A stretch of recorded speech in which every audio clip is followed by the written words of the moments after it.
Okay. Hi, everybody. 825 days, I believe. It is August 1st. We're burning the midnight oil. August 1st, 2025. And Richard was forcibly removed from his barracks room on Fort Bliss in El Paso, Texas. In 2020, can you believe it? 1,825 days ago. And his life was taken from him.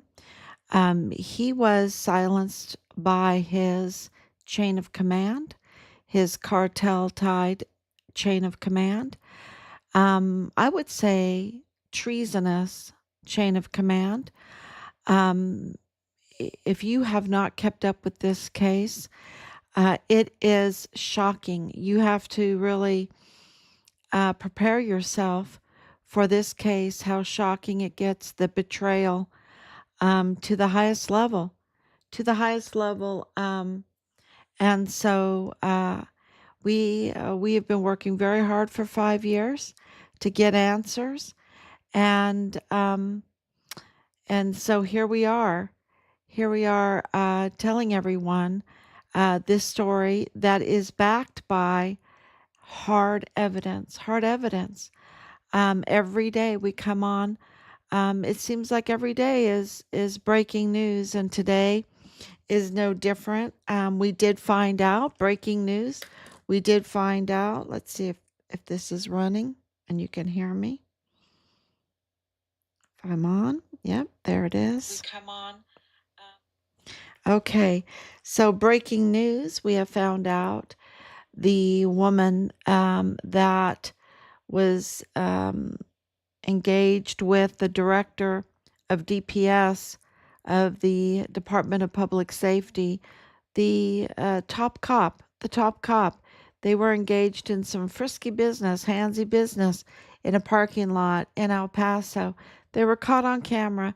And, when you're a top cop and you're wearing your badge and you have your gun on you and you are in your taxpayer funded vehicle, doing some frisky business, handsy, and not part of his official duties, with a woman in a parking lot where people can see you. It's very compromising. He just compromised Operation Lone Star. That's what he did. That puts so many in danger, right? Compromises so many. I mean, it was really a stupid move. Stupid. Um, and who is this woman? Who is this woman to do this, right? To do this along with him. I mean, squarely, he knows better. He's the top cop. He knows better. Jose Sanchez, the director of the Department of Public Safety, he knows better to do what he did. But who is this woman? Because we need to know who has compromised the DPS and Operation Lone Star. And Operation Lone Star is all about this border safety, working with other the National Guards and other LEOs, law enforcement officers, to secure our border. Where who is infiltrating? Is she infiltrating? Is she with Jose Sanchez because she just thinks he's really cool? She just, her heart is pounding? Or is she someone different? Is she have other intentions? That's what needs to be investigated, because she's not just nobody. I'm going to tell you that right now. Her name is Amalia. Well, her name is Daniela Amalia Nungare. Nungare. I hope I pronounced it right. Please correct me. And that is huge breaking news. She's not just nobody. Okay. It's kind of like this whole Nadal Baim thing. He was not just nobody, right? And we will be releasing more and more as we find out. It's very, very stinky, y'all. It's very stinky. And, you know, and it's the DPS that released the videos, the recent videos of Patrick Crusius that also has major problems, right? Because, and we just released it. We're just asking the questions. Why is it in the parking lot he seems to be a different person because of his walk, his they call it his gait, right? His gait, his walk, having the rifle with the black um, magazine in it, right? It doesn't seem like he ever changes the magazine. The next shot we have, he's walking in to the Walmart with a tan magazine, and he has a totally different gait, a totally different walk. He walks with his toes out, right? He walks with his toes out. And you can see that clearly, and we put the link up to the YouTube to watch it. So I think there needs to be, especially with at that time the tan magazines were definitely for military use. We want to know where the weapon came from, where the magazines came from, because look in the video we have him saying he bought it from Yugoslavia. We have him saying, I think it's Gun World or something like that. He has another place. Then we have uh, other audio saying it was like Academy Sports, right? Where did he get this weapon from, right? And the ammunition. We have information that brown tip bullets were found at the scene. Brown tip bullets are military grade. Military grade. The tan magazines are military grade. And then you have the AK-47, which we weren't real sure about that. But you know what? It's special forces. Special forces uses AK-47s. Um, so it's it needs to be investigated if this weapon, if the tactical earmuffs um, came from Fort Bliss, if the ammunition came from Fort Bliss, because Fort Bliss was breached. The arms room was breached. The arms room had a seal on it, right? The gates were breached. We had a 14-year-old girl that was the stepdaughter of a gate guard who was living on Fort Bliss for 4 months, being sold out, being sold, and the worst things happening to her many times a night. 14 years old, probably had a teddy bear, uh, you know, and allowed to live on Fort Bliss in the barracks and then make money off of her, make money off of her, right? And this is a breach of security. Then you have Command Sergeant Major Jake Jakovitz, who is now working for YMCA. He cannot work near children. Okay, he cannot be trusted. He cannot work.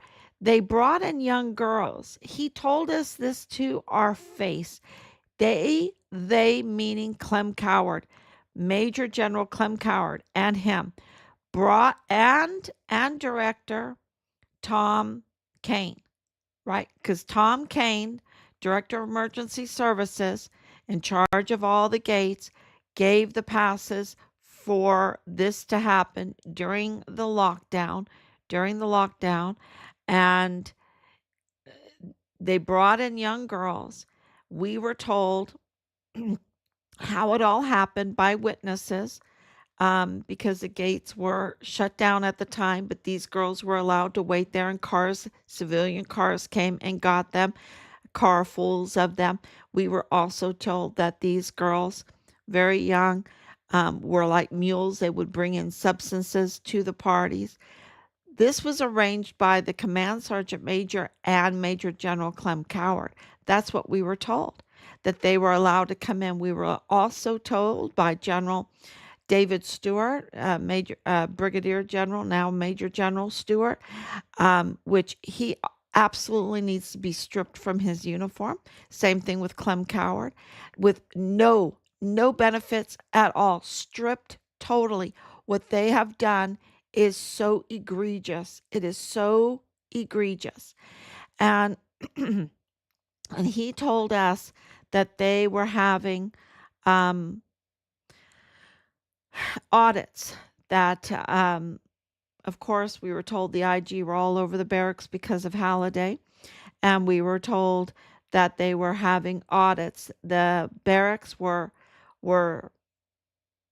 just full of weapons, flush. That's the word, flush with weapons. Okay, and those weapons were not the ones that the soldiers were supposed to have, and they weren't where they were supposed to be, which was in the arms room. These were in the barracks, and we were told many. So the point is that clearly, and I was on there for 4 months. We lived in El Paso every day, going and talking to people about what was going on. And I'm telling you, the soldiers were shaking. I even videotaped one of the soldiers, and he was just shaking. Okay. Of course, Command Sergeant Major was shaking.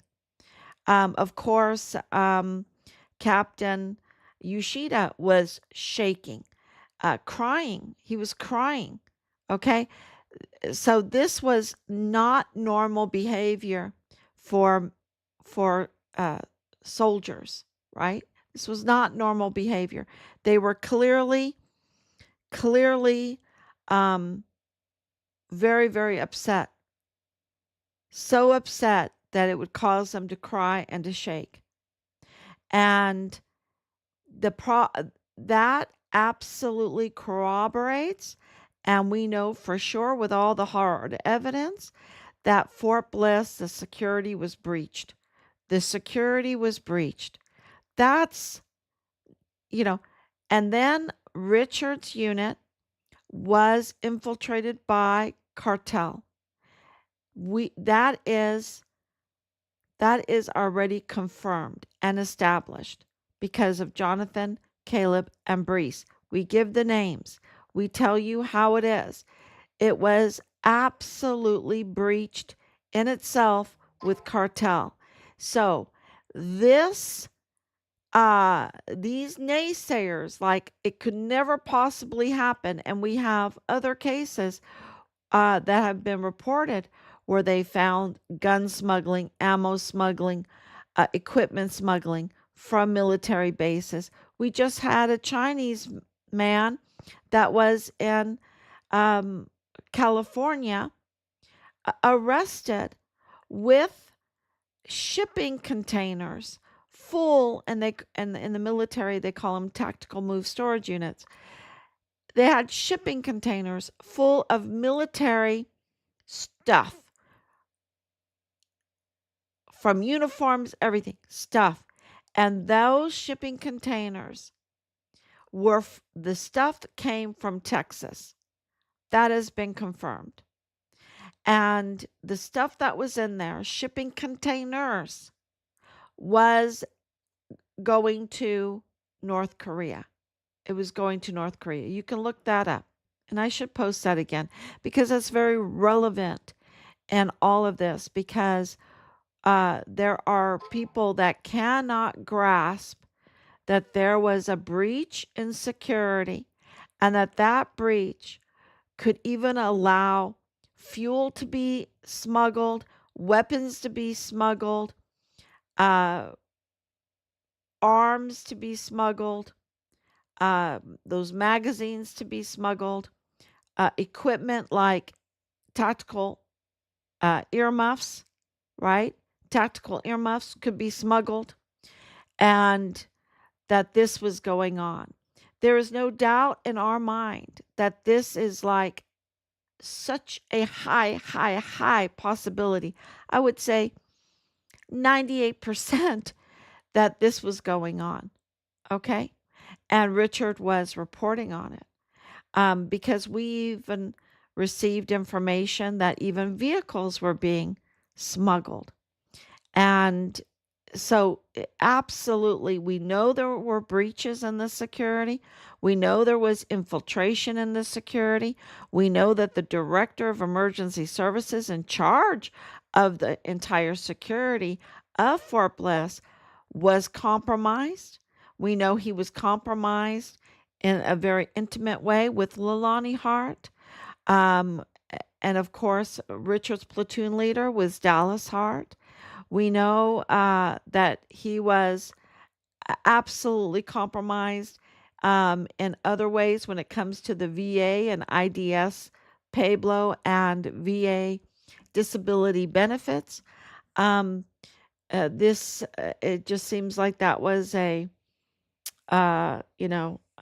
quid pro quo deal used for that on taxpayers' expense. So the worst things were happening. So it is not, um, it is, it would be bad of us not to ask, right? Because all the evidence points to it. It points to multiple shooters. It points to military grade weapons and gear. It points to um, an operation that was orchestrated, not some random act. We know that it was that the whole narrative, the whole official narrative is false, right? We know that um, because we have the video that shows one body down. I would say on the outside, there were more bodies down, but one body down inside of Walmart, and that was a German national. Alexander Gerhard Hoffmann wrote, and that just blows up the entire narrative.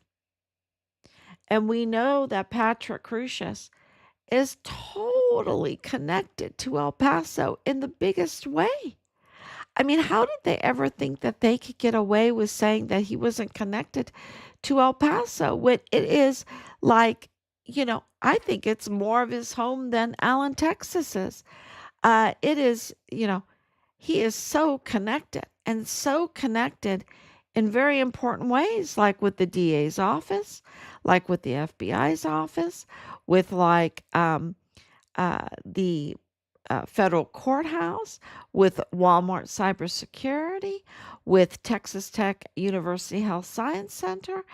That is the biggest funder for El Paso Matters, right?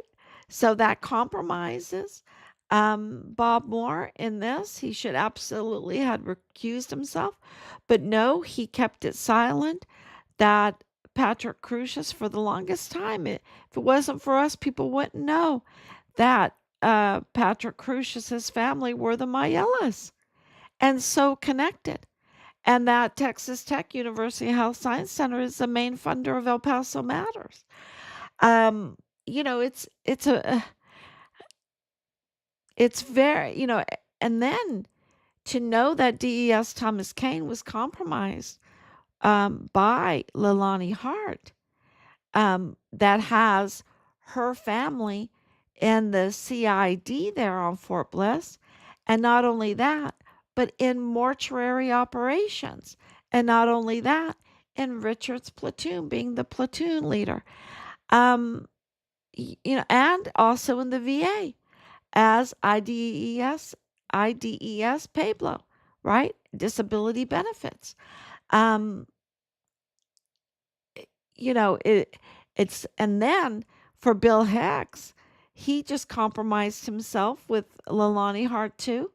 And we know that he is totally connected to the funeral homes, right? That are running back and forth across the border. And we know that there are hundreds of rotting bodies in this dumping ground there where they were conning people, giving them animal ashes in an urn and saying it was their loved one. Can you imagine how really terrible these people are? They're just so terrible to do something like that. So while their family is rotting, so they can double dip, collect from the family and then collect from USAID, saying that the family member is an unidentified Jane Doe or John Doe, um, and then getting USAID for, uh, the burial or the cremation or whatever. Yeah, that is just so rotten. Just so rotten. So, yeah, that is really the main breaking news um, with the DPS. And then, of course, the other breaking news is Joe Kent. Joe Kent is going to be the NCTC, which is the National Counter, um, like the cartels that were designated, center. So you have to fill in that T word. I don't think I'm allowed to say it. I could get banned. So it's the NCTC, the counter criminal, right? The big T, the counter big T. This is huge for us. He was appointed finally. We've been waiting for that. So that's very, very good news because that directly relates to Richard's case and even the Walmart mass shooting case, but directly relates to Richard's case because, we want our son's remains. We want our son's remains. That's why we've been paying attention. And so this is huge news. And I saw that President Trump was really, uh, you know, asking for us to help him to get his appointments confirmed, get them done, and that they're slow walking it. And they didn't slow walk it for the Bushes. They didn't slow walk it for the Clintons. They didn't slow walk it for the Obamas. But for Trump, they're slow walking it. And so, you know, something is very wrong when you can't, when he was duly elected and huge. They should absolutely honor his administration and put in his administration that won the election. So this is why sometimes people are like, what's going on? It's so slow. Um, it's happening. I can tell you that right now. It's happening. You see that with the release of the I guess inquiry. So yeah, it's all going to or the appointment. Sorry, the appointment that he's already inquired, y'all. Joe Kent is already. He's already. They don't just come in and then start. They're already starting. They land with their feet running. Okay, they land with their feet running. So he's going to be a great help. He is the the soldier, the soldier's soldier. Yeah. And so it's late. It is late. I'm ready. Um, 1 o'clock a.m. Yeah. So Joe can't say a prayer for him and hold his feet to the fire. That he does what we all think he's going to do. And Tulsi Gabbard, I put that link up too because it's very important. So that's huge news today, and I just want to say thank you to everyone. We are working so hard behind the scenes, putting our letters together of all the new evidence that we have been discovering, and inquiries and notices, inquiries. Um, Very important for our country to participate because we are a country of the people, by the people, for the people. And that's why we must be engaged and participate. So thank you so much. God bless you. And please share. Please share. You can be engaged that way. So please share. And thank you so much. God bless.